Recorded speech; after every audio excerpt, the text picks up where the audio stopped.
महाराज रामचंद्र, मैं आपका कुलगुरु वशिष्ठ आर्यावर्त के समस्त ऋषिकुल की ओर से आपका अभिनंदन करता हूं। आर्यावर्त की समस्त आध्यात्मिक विभूतियों के ओर से आपके लिए मंगल कामना है। हे रघुकुलमणि, यह आपके जीवन का एक परम महत्वपूर्ण क्षण है, जब आप अपने पूर्वजों द्वारा सुशोभित और सम्मानित राज्य सिंहासन पर आरूढ़ हो रहे हैं।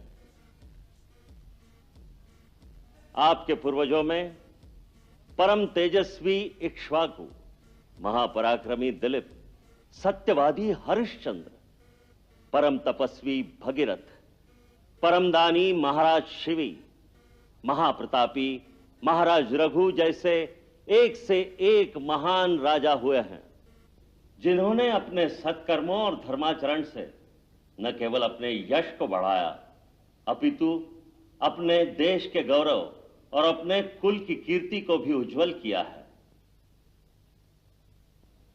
उनके सत्कर्मों के प्रताप का ही फल है कि इतने कल्पों से ये राज्य एक ही वंश में पिता से पुत्र को मिलता आ रहा है।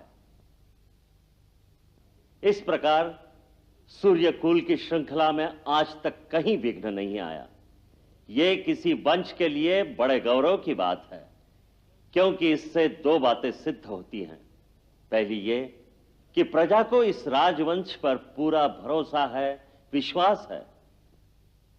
दूसरी ये कि प्रजा के इस विश्वास, स्नेह अथवा भक्ति को जीतने के लिए इस राजवंश के राजाओं ने धर्म का पथ कभी नहीं छोड़ा होगा। प्रजा रंजन के लिए उन्होंने किसी भी बलिदान से मुंह नहीं मोड़ा होगा। उन्होंने प्रजा पर अधिकारी के रूप में नहीं, सेवक के रूप में प्रजा के हृदय पर राज किया होगा।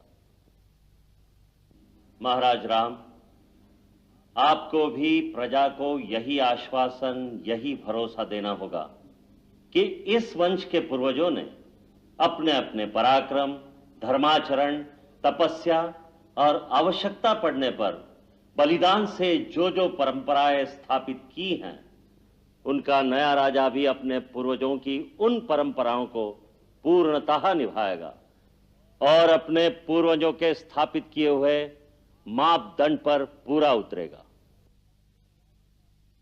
अपने राज्यकाल में आपको यह बात सर्वदा याद रखनी पड़ेगी कि आपके हर कार्य की तुलना आपके पूर्वजों की महान